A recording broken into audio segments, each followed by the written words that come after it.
So I'm from End of Life Choices, New York, as Sally said, and we are a nonprofit organization that has three missions. One is educating the public and healthcare professionals on end-of-life issues, because there is so much ignorance out there about those issues. And even with medical professionals. So we educate people about such things as hospice and palliative care, advanced directives, pain management, and other end-of-life topics.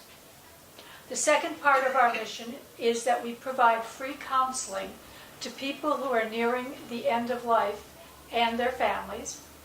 And the third part of it is that we advocate to get new laws passed that will improve end-of-life care in New York. And we've actually been the initiators of several laws, such as the Palliative Care and Information Act, that are helping us with end-of-life care. So before I get into the specifics of the advanced directives, I want to explain why they're important. Because when I was growing up, nobody was talking about healthcare proxies or any of this. So what happened? Just 100 years ago,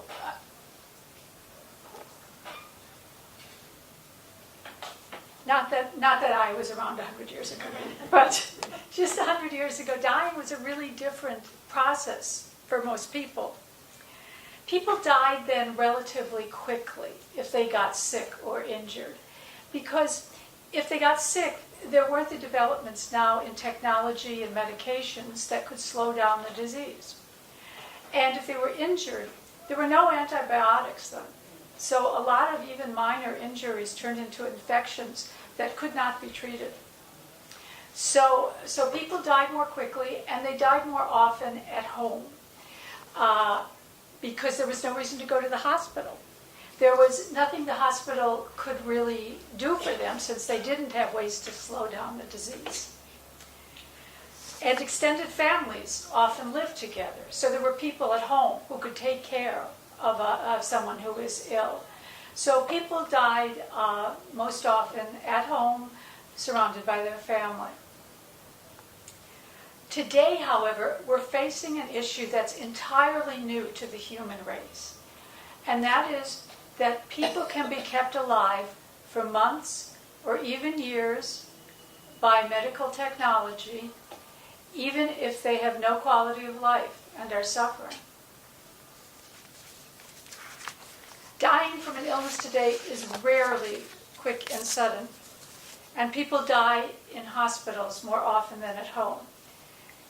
As recently as the 1940s, most people died at home, but by the 1980s, only 17% did, fewer than 1 in 5.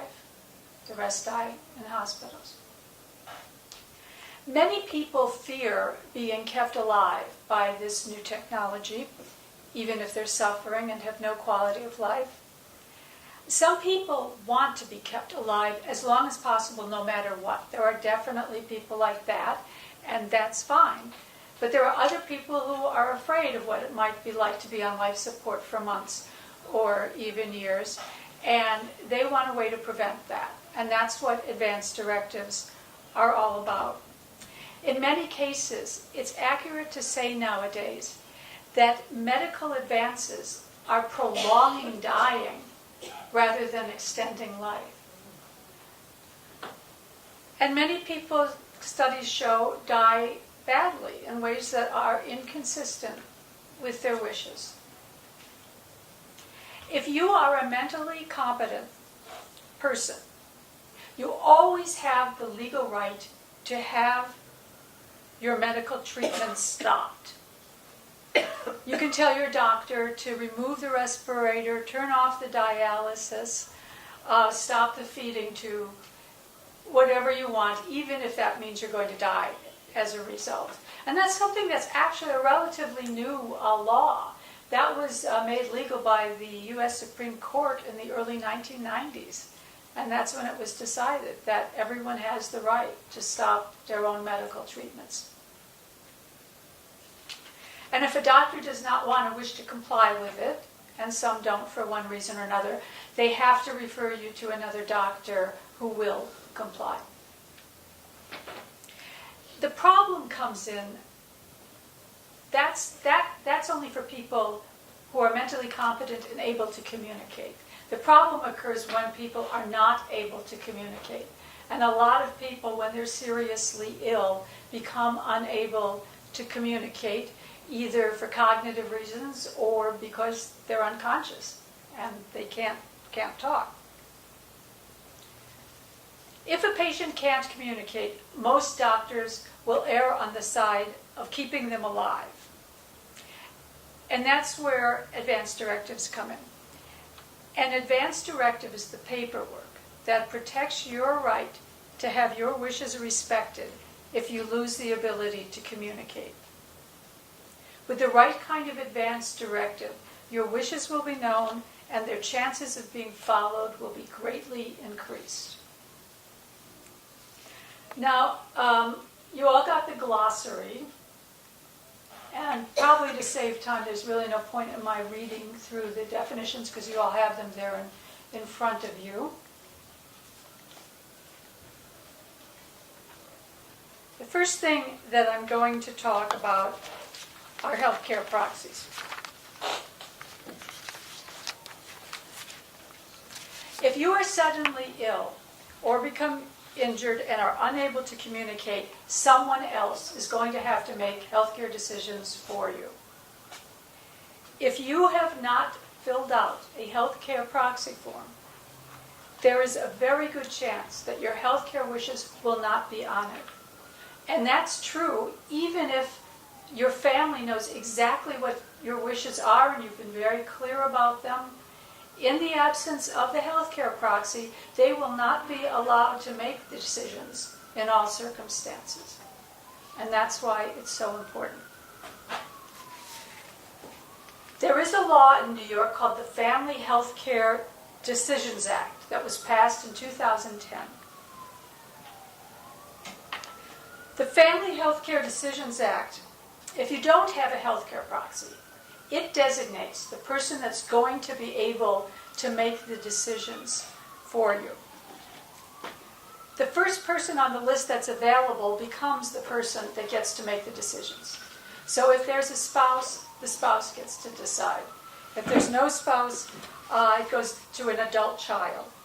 An adult child outranks a parent outranks a brother or sister, and a brother or sister outranks a friend. I just want to point out that this is in your folder. I was just going to do that. On the left side. So you don't have to be very furiously writing because you got it. However, the person that it designates to make the decisions on your behalf might not be the person that you want to make those decisions. For example, maybe you have a spouse, but you know that your spouse would never be able to let you go, no matter how ill you were, because they just love you too much to let you go, or because they couldn't bear the thought of feeling guilty for the rest of their lives that they were the one who made the decision, even if it was what you wanted. Or maybe you don't have a spouse, and say a child or a parent or a sibling is going to be the one to decide. What if you have more than one child or sibling? If they disagree with each other, you're back to square one. And if they do disagree with each other, it's likely that, again, that the doctor will err on the side of keeping you alive. And the child that didn't want that may end up resenting the child who did forever, or vice versa. So for all these reasons, it's a very good idea to have a healthcare proxy in place and have designated exactly who you want to make the decision so that you don't fall into these problems. Some people don't want to fill out a healthcare proxy because they think they only need to do that if they are very old or very ill.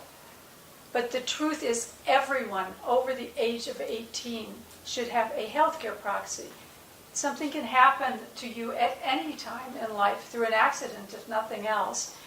and it's essential that this be completed.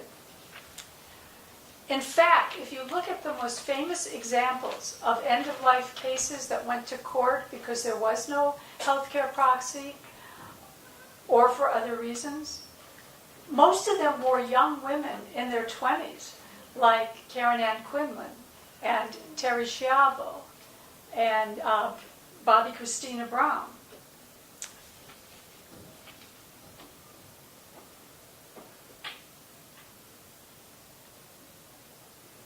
So, when we look at the healthcare proxy form, and I think it's a good idea if you have it in your folders. It's the you can see what it looks like. I guess I've gone by that slide, but it's the yellow form on the left-hand side. It looks like labeled healthcare proxy. The great thing about the healthcare proxy is it's very easy to fill out. What you have there looks complicated, but that's because there are 6 pages of frequently asked questions. The form itself is only the last page, the 2 sides of the last page. That's it. That's the whole form. So you can see there's not much that needs to be completed. But there are a couple tricky things which I'm going to tell you about that might not be obvious. When you fill out a healthcare proxy, you're naming the person who's going to make the decisions on your behalf if you become unable to communicate. The doctor is legally required to follow the instructions of that person no matter who they are. So you could name a spouse as an agent or a child, but you might also, for various reasons like the ones I've described, you might want to name a friend, or you can even name somebody who's a stranger, but for some reason you've encountered them and you think that they would help you with this. You can name whoever you want, but whoever it is, that's who the doctor must obey, no one else. If you chose somebody who's a relative stranger and you have family members and all the family members are telling him or her to do something different, that's not whose wishes they have to follow. They have to follow the person that you chose. Now, I've shown part 1 and part 2 here on the front of the healthcare proxy, the first page of the healthcare proxy. I'm going to take you through it. Part 1 is simply the name of the person filling out the proxy and the name, address, and phone number of the person who's being named the healthcare agent. And the most important thing about picking this person is that it be someone you trust. I mean, you want the person to follow your instructions, whatever they are, so you've got to be able to trust that person. That's the most important criteria. Another lesser criteria, but that you might want to consider, is it's good to pick somebody who's strong enough to stand up to a doctor if things aren't going the way that they should. So that's a secondary criteria.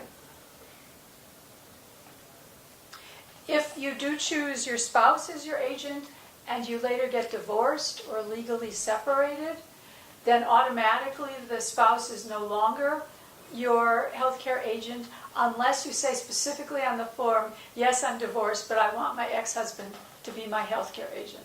And then that's fine.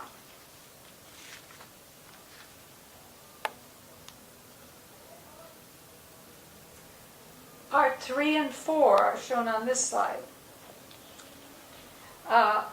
I'm sorry, I skipped part 2. Part 2 is optional. That's where you just choose an alternate agent in case the first one can't be reached. You don't have to do that, but you can. Name a second person if they can't get a hold of the first person. Now, part 3 is also optional. It allows you to set an expiration date. That isn't necessary, though, because if 2 people show up at the hospital with a healthcare proxy, different people, and both say they're the healthcare proxy, they'll just go with the one who's got the latest date on the form. So there's really no need to get rid of a form other than throwing it out. If you change it, you just have to make sure you create a new form. and give it to the person that's the healthcare agent. Part 4 is optional, but many people find this the most important part because this is where you get to state your wishes. Can you initial these, for example, if you want to put down the examples that they have here, can you say, no, I don't want artificial respiration, and then put your initials? Is that sufficient? And attach it to the document, or do you have to write out each one? You can attach it to the document. I'm getting to that. I'm sorry. That's okay. And let's not take questions till the end because that's all right. Kaigan instructed that's the way it's set up, so that's what we should do. But all your questions will be answered. If for some reason I don't get to it today, we're going to sit down and get you the answers in writing. So the thing about part 4 is that, like you said, there's only 2 blank lines there. So if you have a lot of instructions, there's not room. But you can just take anything you want and write on it and staple it to the form. And copies of the healthcare proxy are just as valid as the original.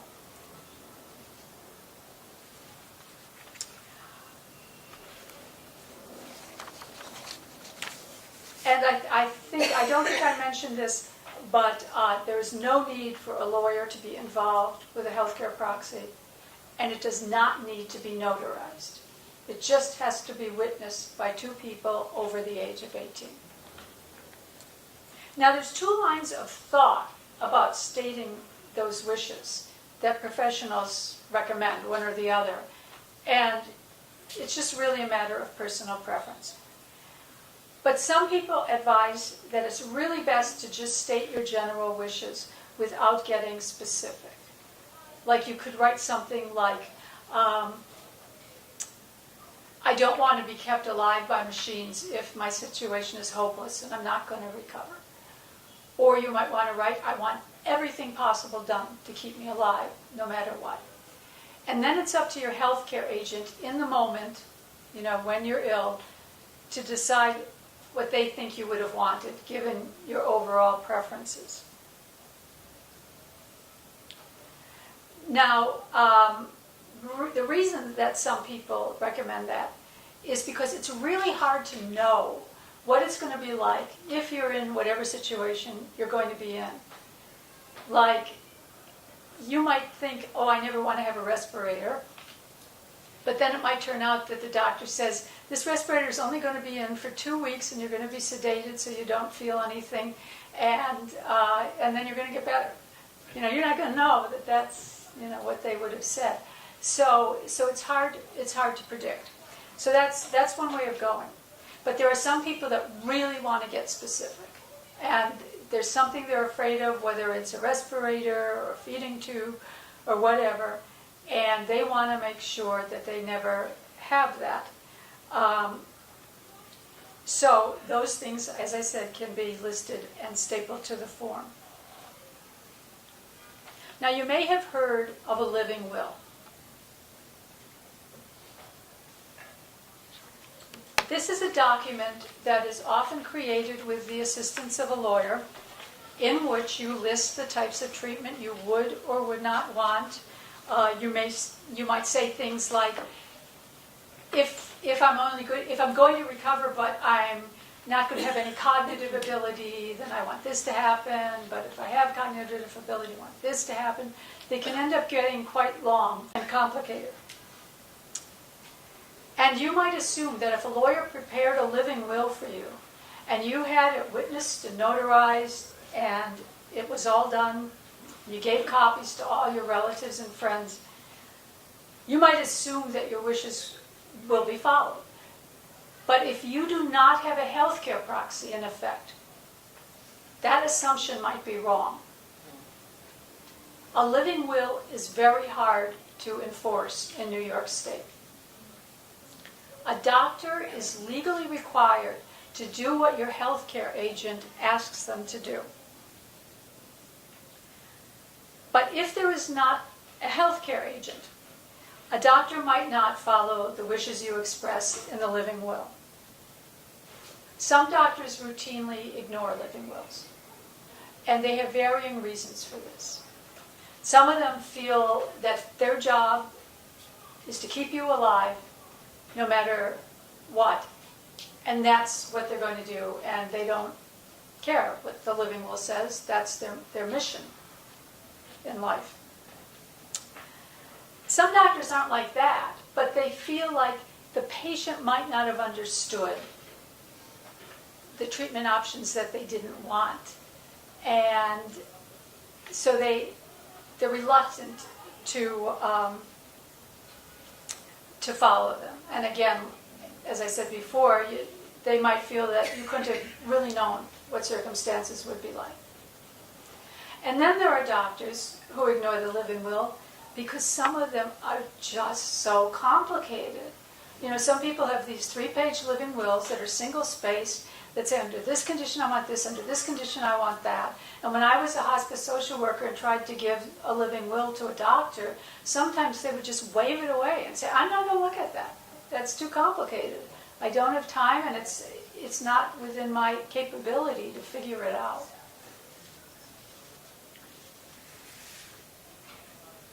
So, if that's the only type of advance directive a person has, chances are it might not be followed.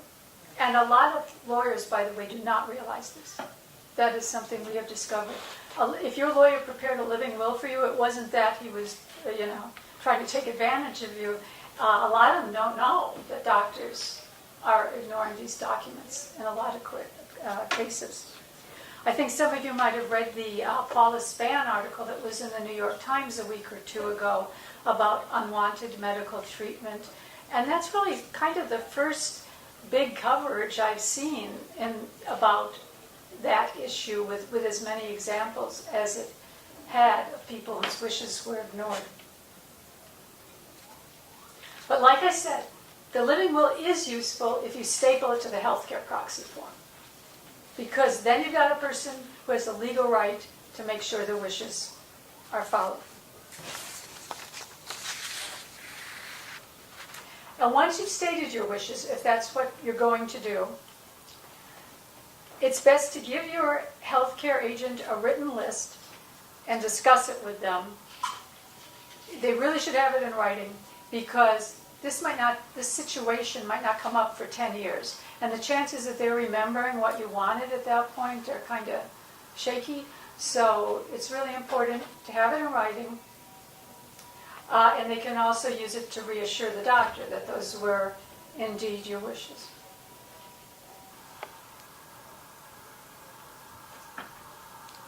There's only one thing about this healthcare proxy form that is complicated. So I want to make sure you know about it, because most people don't. Look at the second paragraph in part 4.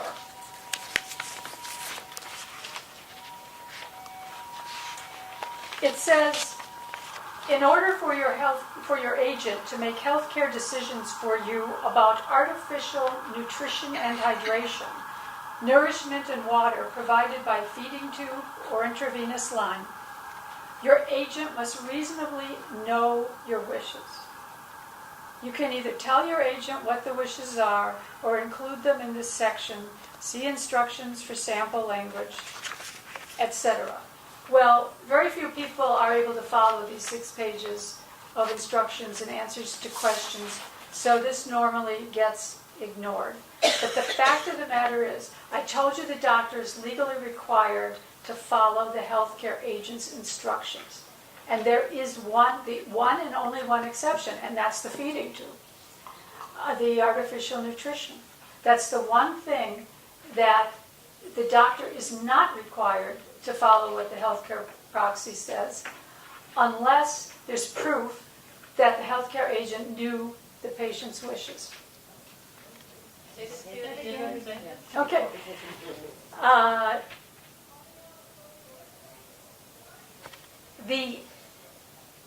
The doctor has to follow all the instructions of the healthcare agent. But there's one exception to that, and that's feeding tubes, artificial nutrition, and hydration.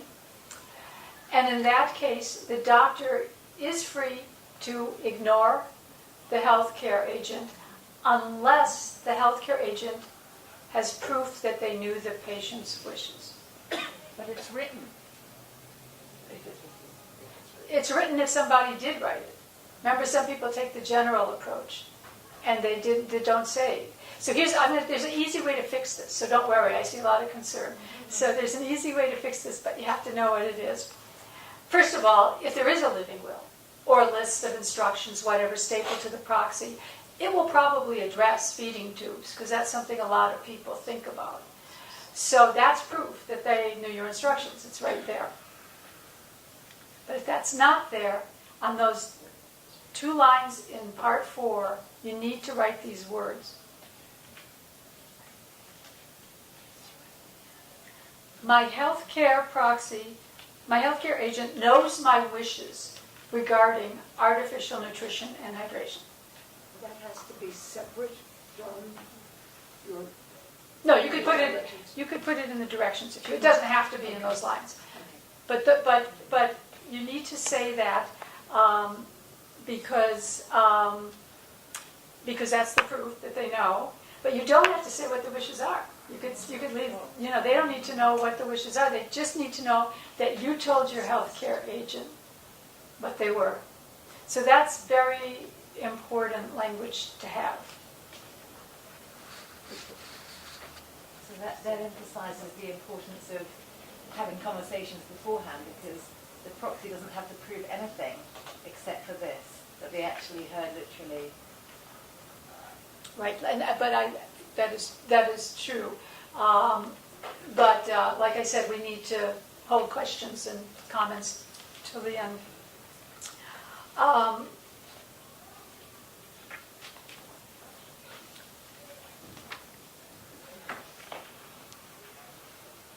Part 5 is simply where you fill out your name and address. You should wait to sign it until the witnesses are present. The witnesses, like I said, have to be over the age of 18. And the one other thing is the witness cannot be the healthcare agent or the alternate healthcare agent. It can be anyone else, but not those 2 people. Part 6 is optional. It allows you to indicate organ donation preferences. And part 7 is simply where the witnesses sign and provide their addresses. And the final step in the process is to actually give a copy of your completed healthcare proxy form to your healthcare agent so they can prove they are your agent. Do not just put this in a pile of papers on your desk. Chances are it won't be found in time to be useful, and definitely do not put it in a safe deposit box, because then it almost certainly will not be found in time to be useful. It's good also to give copies to your family and friends and your primary care physician and any other doctors that you're working with closely. Some people put it on the refrigerator, and some people put a wallet-sized version in their wallet.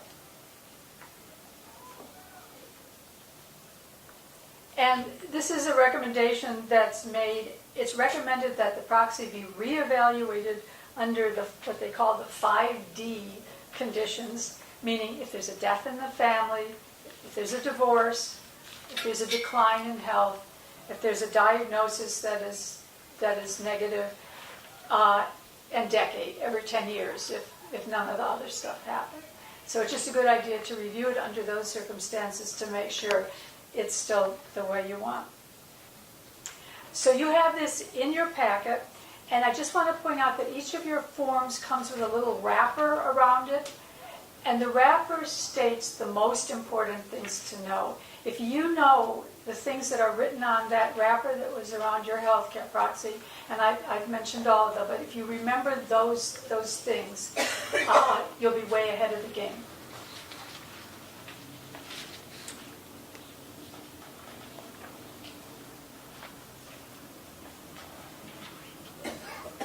So, you've probably also heard of a do not resuscitate order, or DNR.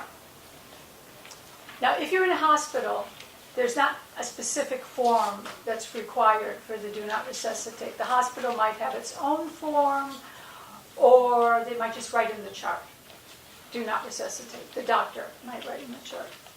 If you're out of the hospital, though, you have to have this form, and only this form. As you can see, it's very simple. It instructs medical personnel not to revive you if your heart stops beating or you stop breathing. It only applies under those circumstances. For most elderly people, especially if they are frail, CPR does more harm than good. It usually lands them in the intensive care unit for the rest of their lives, and it's unlikely to return them to a good quality of life. It can cause brain damage.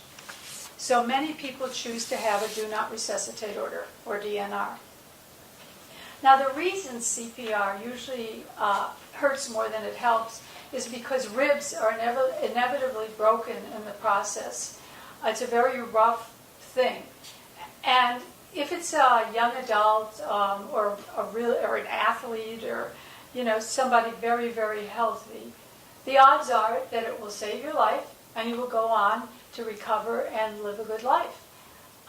So for younger people, CPR is great. But if you're elderly or chronically ill, you have a very low chance of surviving it.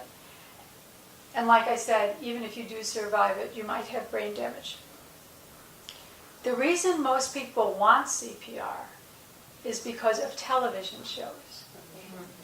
There's been a research study that's been done that tracked the television shows, and what they found is in shows like Grey's Anatomy or Chicago Med, 75% of the patients survive CPR, no matter what their age or status. The actual number for very elderly or chronically ill patients is 2%. So you can see the misperception there. The DNR order must be signed by a doctor. This is something a doctor has to sign. And you might assume that since the DNR has been signed by a doctor, it will be followed. Unfortunately, though, I hate to give the bad news here too, but there have been many cases in which the DNR was ignored, either by an emergency medical technician or at the hospital, with no penalty. Sometimes it's because the paperwork can't be found. Sometimes it might be because the doctor thought, or the EMT thought the patient's odds of surviving were good, and they just wanted to give it a try. And in other cases, it's because family members are there saying, I don't care about the DNR, revive them. And they just can't stand that pressure, and they do that. But often DNRs are followed. So it's a good idea for people to get them if they don't want to be resuscitated. If someone has a DNR and they want to increase the chances that it will be followed, it's a good idea to post it on the inside wall next to your front door, so that when the EMTs come in, they turn around and they see it right there. Because some people say put it on the refrigerator, but I have never heard of an EMT going into the kitchen to see if the DNR is there. If the EMTs come to your home and they do not see the DNR, they are required by law to resuscitate you. So it doesn't matter what your family tells them, they will resuscitate you if they do not see that form. Even if they see it, though. Even if they see it, they might ignore it. I read one study that was in another state, so it's not here, but in that state it was followed. It was ignored about 20% of the time.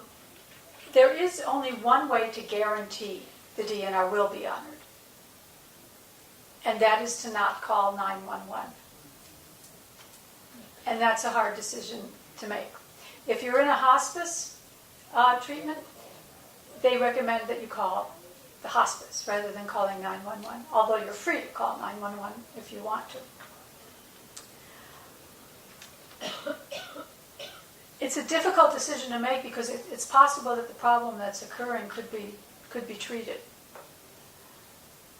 But some people who are terminally ill are at a stage where they are suffering so much and no longer enjoying life that they are terrified of the idea of being resuscitated. And they just really want to go quickly and relatively peacefully.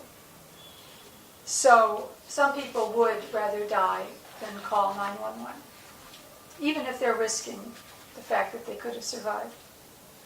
It's a personal choice.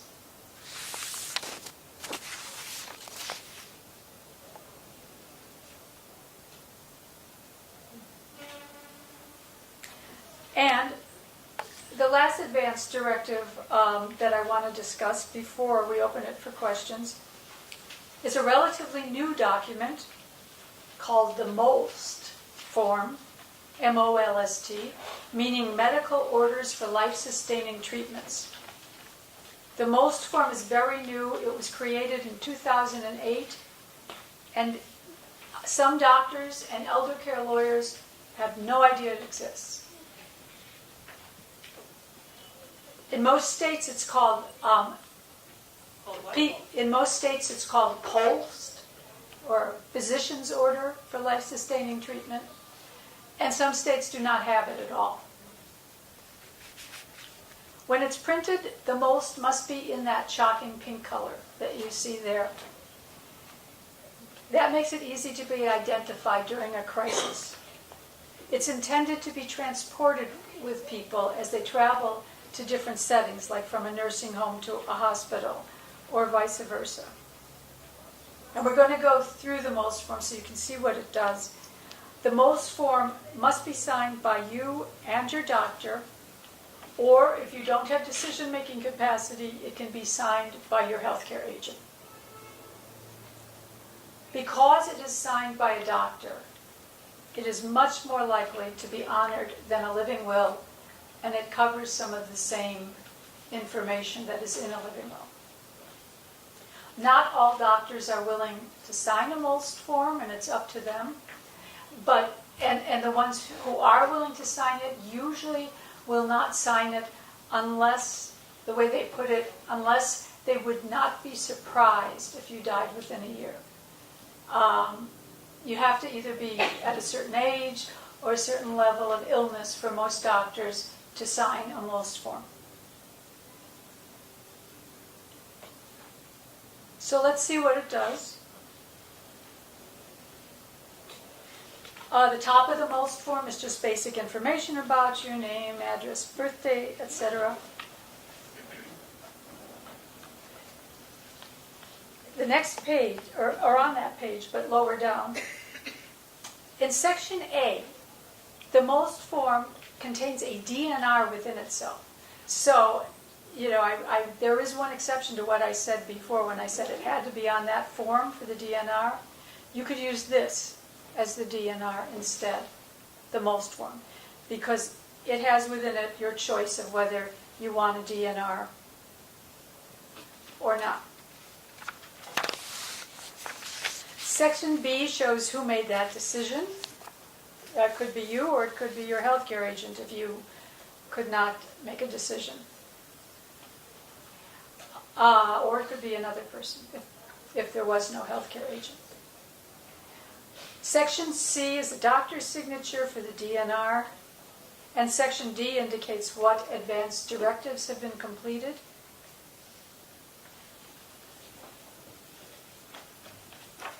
And Section E is where you can express your wishes as to what treatments you want. It gives you a choice of whether you want full medical treatment, limited medical treatments like medication and heart monitoring, but not things that are more intense, or comfort care only, where they just keep you comfortable and they're not trying to cure you. So you get to choose one of those things. You can also state your preferences regarding intubation mechanical ventilation, artificial nutrition and hydration, and antibiotics.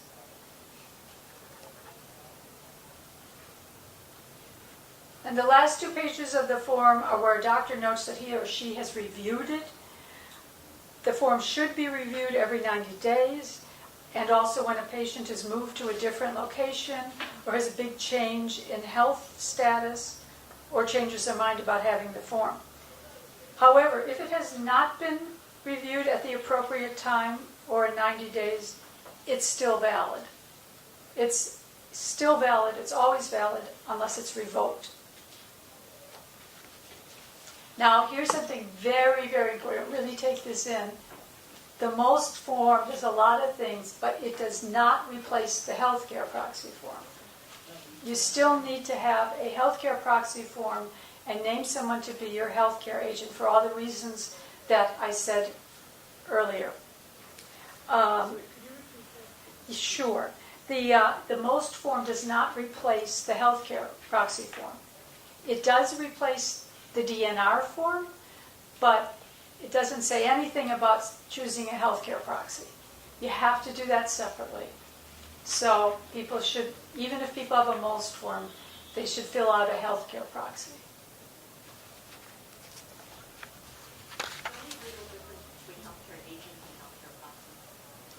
Why are we asking the questions? Okay. I have to be tough about this or I'm not being fair. So, okay. So it is time for questions now.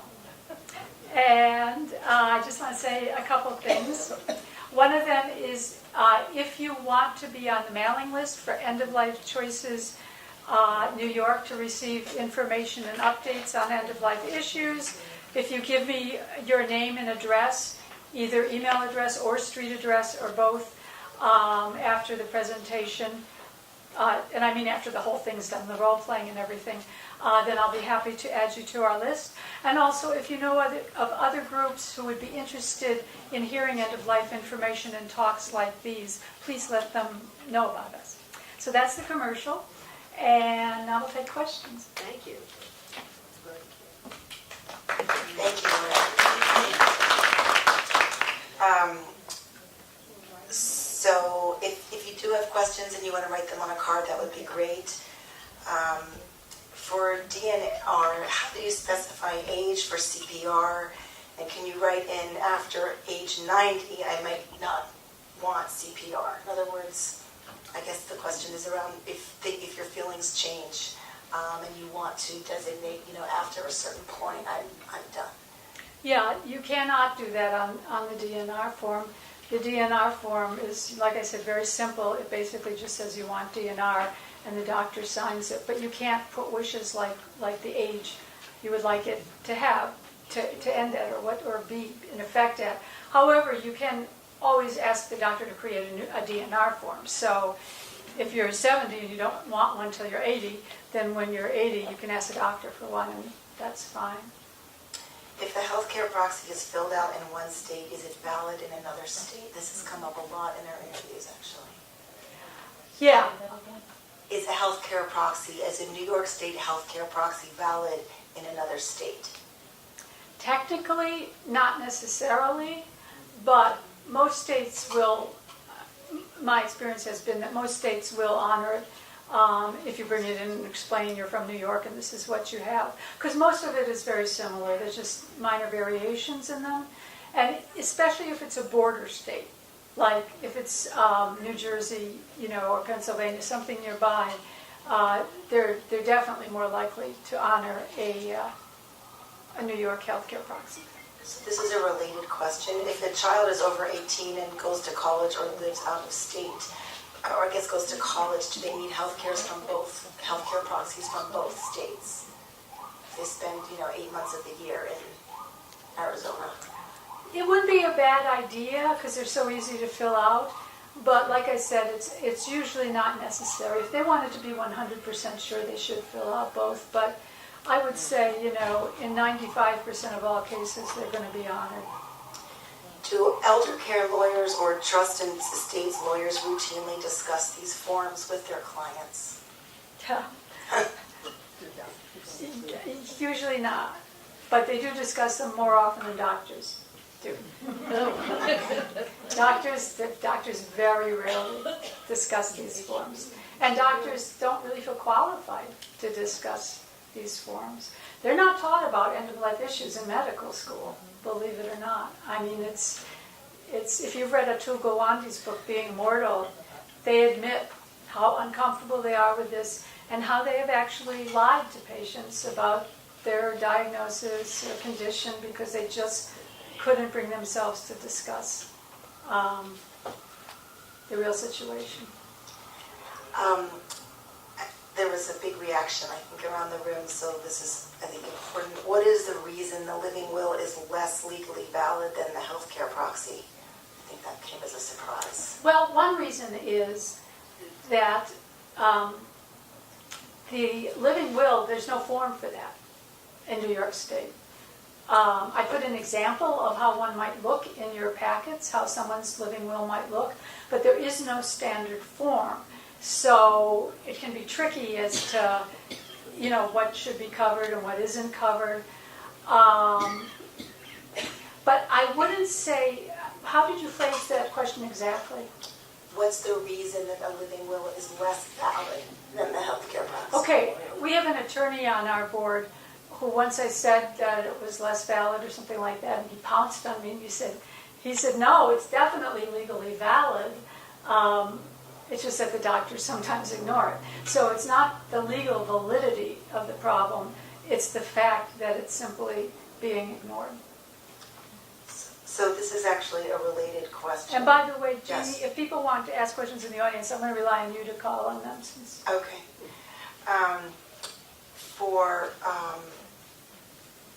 I think it would be helpful just to address the question that came up before about the agent versus proxy, because those words are used interchangeably. Yeah, originally the way it was intended is the healthcare proxy is the form, and the person who you designated is the healthcare agent.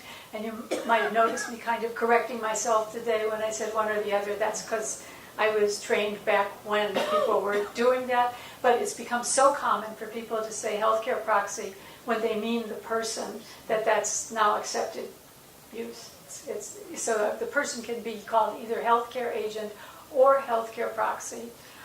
Means the same thing essentially, but they cannot be called surrogate. In some states they can also be called surrogate, but in New York State a surrogate is defined as someone who is made your decision maker by law rather than being chosen by you, like in that Family Health Care Decisions Act. Can you designate a second alternate on your healthcare proxy? No, there can only be one alternate. And do you need to fill out a most with or in front of your doctor? Yes, the most is generally filled out with the patient and doctor sitting together, and the doctor saying, "Do you want this? Do you want that?" They both have to sign it, so they both have to be there. But if a doctor knows enough to know a most form exists, then he's probably going to be willing to help you fill it out. And by the way, I don't mean to badmouth doctors, because they have incredibly challenging jobs and they're incredibly busy and there's so much stuff they have to know. So I don't want people to think that I'm anti-doctor, but I do want people to know the realities of what your doctor might do or not do. There are a couple of questions here that relate directly to our roles as What Matters facilitators, so it would be great to get your feedback on those. Can we, as facilitators, be witnesses for a healthcare proxy? You can if you want to. So it's up to you. I've worked in environments where people on the staff were willing to be healthcare agents, and I've worked in environments where the policy was that they shouldn't be healthcare agents because they didn't want to get involved in something that might turn into a very demanding Oh, I'm sorry. I thought you meant healthcare agent. No, can we be witnesses? Sorry, yes. Yes, you can be witnesses, and that there probably will never be a demand placed on you for that. And it's very helpful because it's surprising how often someone says, well, I can fill it out, but I don't really have anyone to witness it. So yeah. But what I said actually applies to that too. Some healthcare professionals are willing to witness it, and some aren't, even though there's no reason they shouldn't. This is actually a question maybe for you, Sally. Should we have copies of living will forms, which I know you want to address because there is no formal form for a living will. It can be written on anything, correct? Yes. But except that The question is, should we have copies of a living will or most with us during our What Matters interviews? So I was just adding that there is no formal living will documentation. there is no form, and they vary tremendously. One thing about a living will I forgot to mention is if you have one, you probably should get it notarized as well as witnessed. But a most form isn't going to do you much good, I don't think, as you're working with a patient, because it's so restricted and there's so many things about it. But it would be a bad idea to have one just so you can show them what it looks like, so they know what they're asking their doctor for. So I wanted to just add one thing about the living will form. Oh, I forgot. Yeah, I was going to do that. In general, I think we offer that people can write up whatever they want in whatever way they want. If you want a form, there are plenty of them online. I know some of you have heard of 5 Wishes, which is a living will form. It's long, it's complicated, it may not serve, but it might stimulate some questions for people to think about, to write them down, or the form that we included in here. I mean, there are lots of different kinds of formats you can use. But I wanted to mention one thing, and this came up recently at a program at Lincoln Square Synagogue, that there is something known as a halachic living will, which maybe you all have heard referred to or people have asked. And what we learned in that session was really that's another form that you can use if you want to. And you, on it, will say whether or not you want your rabbi involved and to what extent, or you can even say about which issues. And it's just one more thing to talk to your family about, because this is all about, maybe you could talk even a little bit about how important the conversation is in addition to the forms. But it's something you would want to think about. Those forms do exist online, or we have copies of them too. Did I cover that okay, Sarah? Yeah. And I want to add something to that you wanted me to say, and I forgot, which was there are a lot of people who say they have no one to be their healthcare agent. A lot of people have outlived all of their friends and relatives. Some people are socially anxious or have mental health problems, and there's no one they feel that they can name. Under that circumstance, it's really good to fill out a living will, because it's better than nothing. It says what your wishes are. You can give it to your doctor. You can have it, where it can be easily found. It's better than nothing.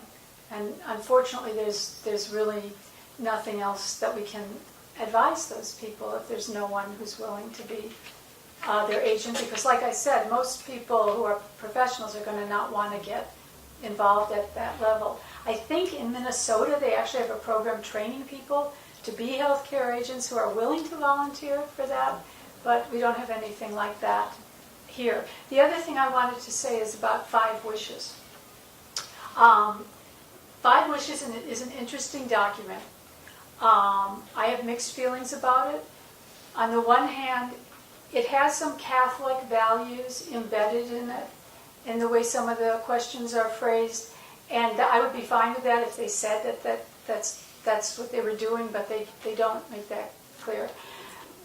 But on the other hand, it's a really good set of questions for people to have the conversation about, as you were saying, because it covers a lot of things besides medical stuff. And there's a lot of things. Like someone might rather be alone while they're dying than have all their friends and family in their room, or something like that can be identified, and it is a good guide for leading those discussions. Am I supposed to call people? Hold on, I'm just going to give Sarah a quick question, Okay. and I have a couple more, and then we're going to move on. Okay. Hi, thank you for everything. My question was about living will and proxy, and actually what you just mentioned in terms of somebody who doesn't have a healthcare agent filling it out. Is that something, even if a doctor obviously would not be a healthcare agent, would you give it to your doctor so they're aware and like talk it through so they can, or would they just not be prepared to stand by your words because they're not legally bound to? No, some doctors would be very interested in knowing your wishes. Some doctors are progressive about this, so it's certainly worth the try to tell them your wishes. But I did not mention your doctor is not allowed to be your healthcare agent unless he's a relative. I don't know why, but that's the rule. If he's a relative, he or she, they can be your healthcare agent, but if they're not, they can't be unless they stop being your doctor. We're going to take 2 more questions from the cards, and then, as I said earlier, we will send out answers to those that we didn't get to. There's only a couple, but we're going to move on. Do you need a lawyer to write your living will? No, you don't need a lawyer. Now, if you're somebody who has a lot of complicated ideas about what you want, I'd say it's a good idea to have a lawyer to help make those clear. But you don't have to. And then the last question is there any proof of the agent accepting responsibility on the healthcare proxy? Do they need to sign or give any indication that they've accepted that they will be your agent? No, interestingly enough, there is no requirement. That might be a good idea, actually, but there is no requirement like that. It's a great segue into what matters, because the whole point of our program is actually to ensure that those agents have had those conversations. So although it would be a great idea to have it on the form, apparently it doesn't exist, but that is really what we're all about here. So Lori, thank you so much. Sure. And, Hi, I'm Jeannie. My name's Linda. I'm an advanced care planning facilitator, and I help people and their families learn how to plan for future health care. You're going to see me reading because I want to make sure I get all of the details. Okay. But I'm listening. I may take some notes also, but I just wanted to tell you that in advance. Okay, no problem. This may take a little while.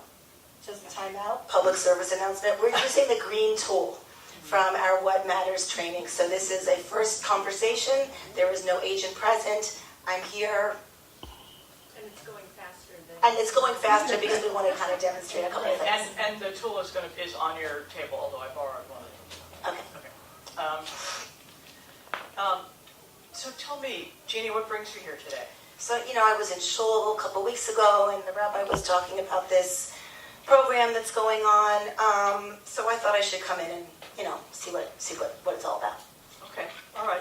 You may have received also some additional information about advanced care planning. Can you tell me what you understand about this kind of planning? Well, I shared with one of my kids, my younger daughter, kind of what I would like for myself, and I know there's a new, some kind of law that got passed, so I just figured that, it's a Family Health Care Act, and they'll let my daughter make the decisions for me. We've talked about what I want, so I just wanted to make sure that that's, kosher. Right. Okay. So did you write anything down? No, we just in your talked about it. conversation, you talked about it. Yeah. So yeah, you're right. There is something called the Family Health Care Act.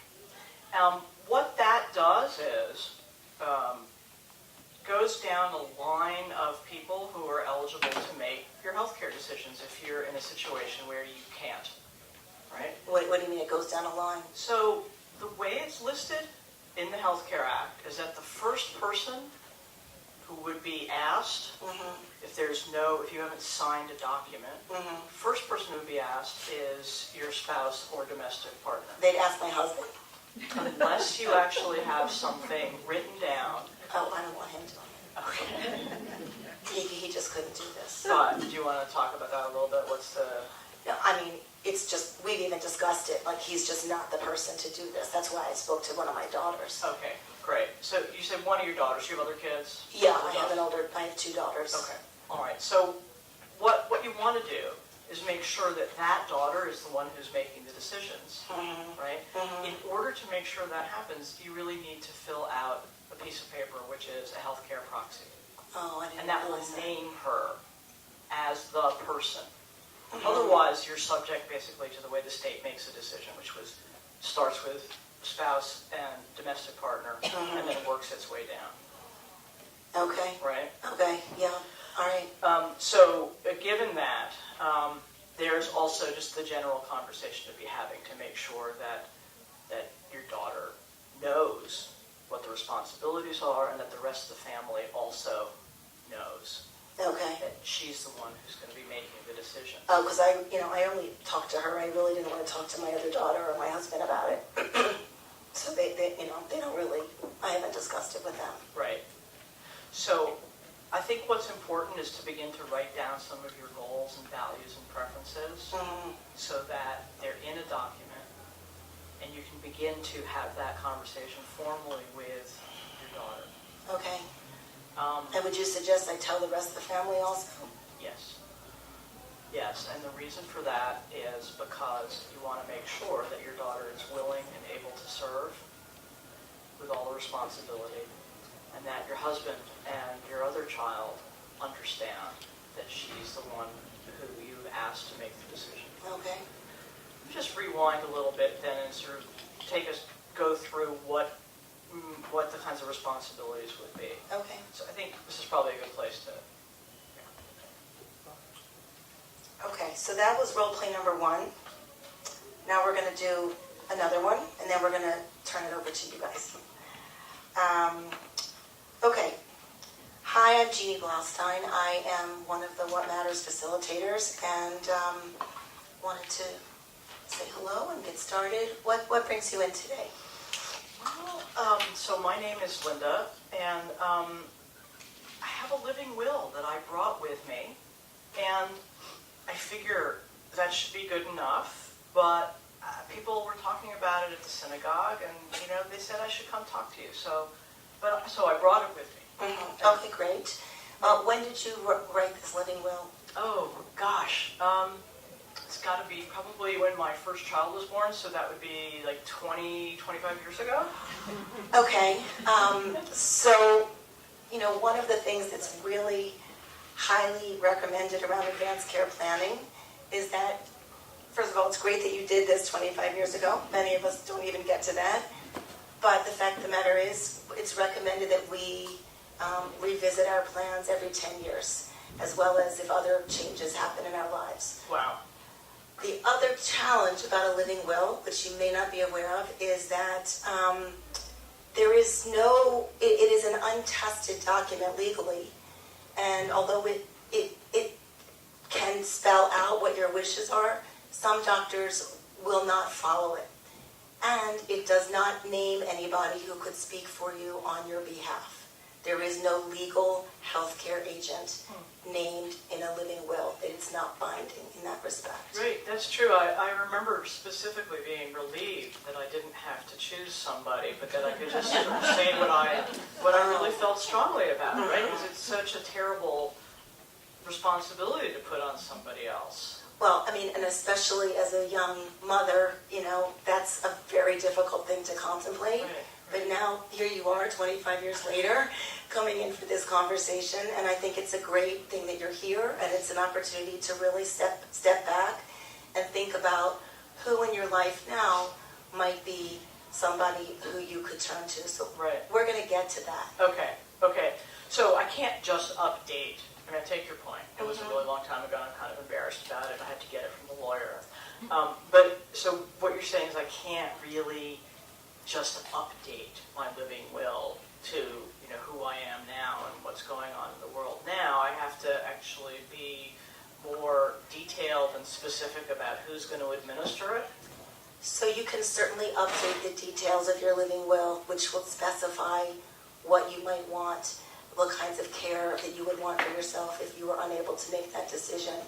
But that really should be attached to a legally binding document, which we call the healthcare proxy. New York Okay. State healthcare proxy is what we're recommending that everybody use. And then you can attach the specifics of what your wishes would be. Right.